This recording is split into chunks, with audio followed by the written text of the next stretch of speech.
Assalamualaikum warahmatullahi wabarakatuh. Perkenalkan nama saya Tika Ulfi Hidayat dengan NIM 1020424300023 dari kelas 2404. Pada video kali ini saya akan menjelaskan tugas pendahuluan praktikum 2 mata kuliah data mining. Jadi hal yang harus dipersiapkan diantaranya ada Google Drive, Google Colab, dan dataset yang ingin dipakai pada pengujian kali ini. Dan jangan lupa untuk memasukkan datasetnya ke Google Drive. Di sini saya sudah memasukkan datasetnya berikut dengan nama dataset TP2. Langsung saja, saya akan menjelaskan perbedaan mendasar antara model linear regression dan K-means clustering berdasarkan pendekatan machine learning, yaitu supervised learning dan unsupervised learning. Jadi untuk supervised learning itu adalah metode di mana model belajar dari data yang sudah memiliki label atau jawaban. Misalnya, saya punya data penjualan dan keuntungan. Nah, saya ingin melatih model agar bisa memprediksi keuntungan dari nilai penjualan. Di sini keuntungan adalah label atau target. Linear regression adalah salah satu algoritma supervised learning yang tujuannya memprediksi angka kontinu seperti harga rumah, suhu, atau profit. Lalu untuk unsupervised learning, yaitu modelnya tidak punya label atau jawaban. Jadi model hanya diberi data, lalu harus mencari pola sendiri. K-means clustering adalah algoritma unsupervised, yang tugasnya mengelompokkan data ke dalam beberapa cluster berdasarkan kemiripan fitur. Contoh, saya punya data pelanggan dengan kolom pendapatan dan frekuensi belanja. Saya nggak tahu nih label mereka, jadi K-means akan secara otomatis membagi mereka menjadi misalnya kelompok pelanggan hemat, standar, dan boros. Jadi kesimpulannya, linear regression belajar dari pasangan pertanyaan dan jawaban untuk memprediksi angka. Sedangkan untuk K-means itu mencari kelompok alami dalam data tanpa diberitahu jawabannya. Selanjutnya, saya akan menuliskan sintaks untuk membagi dataset menjadi data latih atau training dan data uji yaitu testing dengan proporsi 80/20 menggunakan train test split. Jadi untuk test size 0,2 itu artinya 20% data digunakan untuk testing. Sisanya 80% itu untuk training. Dan parameter dari random step itu berfungsi untuk mengontrol acak dalam pembagian data. Jika saya memberi angka 42, maka setiap kali saya jalankan kode, pembagian data akan selalu sama. Jadi ini penting agar hasil percobaan saya bisa diulang dan konsisten. Kalau nggak diberi random state, di setiap eksekusi itu bisa menghasilkan pembagian yang berbeda. Jadi sulit untuk membandingkan hasil dari antar percobaan. Dengan output dari jumlah data training yaitu 399 dan jumlah data testing yaitu 100. Selanjutnya saya akan menuliskan sintaks untuk melatih model menggunakan data latih atau feed dan sintaks untuk melakukan prediksi pada data uji atau predik. Di sini yang pertama saya inisiasi modelnya di model linear regression, lalu saya akan melatih model ini dan memprediksi menggunakan data testing. Lalu kita akan melihat nilai perbandingannya dari nilai aktual versus nilai prediksi. Kita run dengan output profit aktual dan profit prediksi. Jadi untuk fit itu merupakan proses belajarnya. Jadi model mencari garis terbaik yang meminimalkan kesalahan antara prediksi dan nilai sebenarnya dari data latih. Kalau predik itu digunakan setelah model dilatih. Jadi misal data ujinya tuh X-test dan model mengeluarkan prediksi nilai profit berdasarkan garis yang sudah dipelajari. Selanjutnya saya akan menjelaskan apa yang dimaksud dengan koefisien dan intercept dalam model linear regression dan juga menuliskan sintaks untuk menampilkan kedua nilai tersebut setelah model dilatih lalu analisis hasilnya. Koefisien itu biasanya menunjukkan besarnya pengaruh setiap fitur terhadap target. Jadi jika koefisien itu positif, maka kenaikan fitur akan menaikkan target. Jadi nilai absolutnya menunjukkan kekuatan pengaruh. Sedangkan untuk intercept itu adalah nilai target ketika semua fitur itu bernilai 0. Nah, selanjutnya saya akan menjelaskan apa itu mean squared error dan R-squared dalam evaluasi model regresi, serta menuliskan sintaks dari sklearn matrix untuk menghitung kedua metrik tersebut. Jadi, MSE itu adalah rata-rata dari kuadrat selisih antara nilai aktual dan prediksi. Jadi, semakin kecil MSE, maka semakin baik karena kesalahannya kecil. Sedangkan R-squared itu untuk mengukur seberapa baik variasi target dapat dijelaskan oleh fitur-fitur yang digunakan.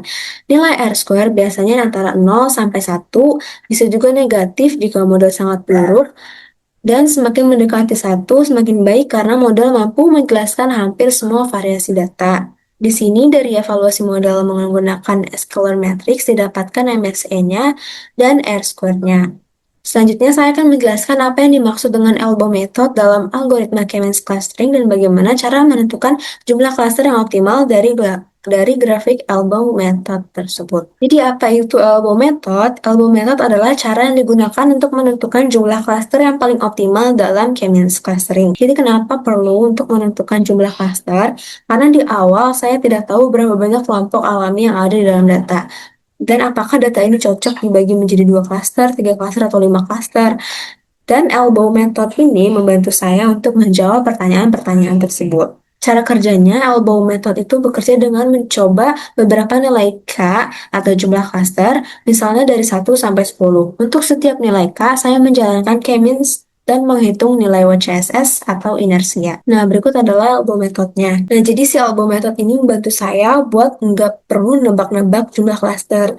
Selanjutnya saya akan menuliskan sintaks untuk menginisiasi model K-means dengan menentukan jumlah klaster K yang diinginkan, lalu menuliskan sintaks untuk melatih model tersebut. Berikut adalah sintaksnya. Jadi setelah saya menentukan jumlah klaster optimal menggunakan elbow method di nomor 7, jadi saya mendapatkan K itu 3. Maka selanjutnya saya akan menginisialisasi model K-means dengan jumlah klaster 3. Di sini saya membuat objek model K-means dengan parameternya n cluster dan random set 42 dan melatih data model dengan fit X cluster. Jadi K-means labels itu berisi nomor cluster untuk setiap baris data, sedangkan K-means cluster centers-nya itu merupakan koordinat pusat cluster. Jadi dengan kode ini saya bisa membuat model K-means dengan 3 cluster dan melatihnya menggunakan data, yang kemudian model ini siap untuk digunakan untuk mengumpulkan data baru atau untuk evaluasi lebih lanjut dengan metrik seperti silhouette score atau ARI. Nah, selanjutnya saya akan menuliskan sintaks untuk menghitung silhouette score pada K-means clustering dan menjelaskan apa interpretasi dari skor yang mendekati nilai plus 1, 0, serta yang bernilai negatif. Di sini saya menggunakan scalar matrix dengan parameter skor yaitu S cluster dan K-means label. Didapatkan silhouette score-nya 0,78. Jadi silhouette score yang saya dapatkan adalah 0,78. Nilai ini mendekati plus 1, artinya hasil clustering saya itu cukup baik dan titik-titik data cenderung berada dalam klaster yang tepat dan klaster-klaster tersebut cukup terpisah satu sama lain. Selanjutnya saya akan menjelaskan apa yang dimaksud dengan ARI dan contoh dalam kondisi seperti apa teknik tersebut digunakan. Adjusted Rand Index atau ARI adalah metrik yang digunakan untuk mengevaluasi hasil clustering ketika saya sudah mengetahui label asli atau label sebenarnya dari data. Jadi si ARI ini mengukur seberapa cocok atau seberapa mirip hasil clustering yang saya buat dengan label asli yang sudah ada. Perbedaan dengan silhouette score itu, kalau silhouette score itu bisa dihitung tanpa tahu label asli, sedangkan kalau ARI itu membutuhkan label asli untuk dibandingkan. Jadi kapan ARI ini digunakan dalam dataset saya? Jadi dalam dataset TP2 ini ada kolom yang bernama segmen. Jadi kolom ini berisi label asli pelanggan, yaitu consumer, corporate, dan home office. Jadi label asli ini sudah diketahui dari data. Sementara itu di nomor 7 dan 8, saya sudah melakukan clustering dengan K-means menggunakan fitur sales, profit, dan quantity yang tidak menggunakan kolom segmen saat clustering. Nah, jadi di sini saya membuat dictionary untuk mengubah teksnya menjadi angka, lalu saya mengubah isi kolom segmennya itu dari teks menjadi angka menggunakan fungsi map, lalu saya membandingkan dua hal, yaitu label asli dan K-means label atau hasil clustering dari K-means. Lalu didapatkan array itu 0,002. Nah, selanjutnya saya akan menjelaskan mengenai overfitting dan underfitting. Untuk overfitting itu terjadi ketika model belajar terlalu detail dari data training, termasuk noise dan outlier. Akibatnya performa model di data training itu sangat bagus, tetapi di data testing itu sangat buruk. Nah, model seperti menghafal data tapi bukan belajar pola umumnya. Contohnya saya menggunakan model linear regression dengan polinomial derajat 20 pada data yang sebenarnya linear. Maka model akan sangat cocok dengan data training tetapi gagal pada data baru. Sedangkan underfitting terjadi ketika model terlalu sederhana sehingga tidak mampu untuk menangkap pola dasar data. Akibatnya, performa di data training sudah buruk dan di data testing juga buruk.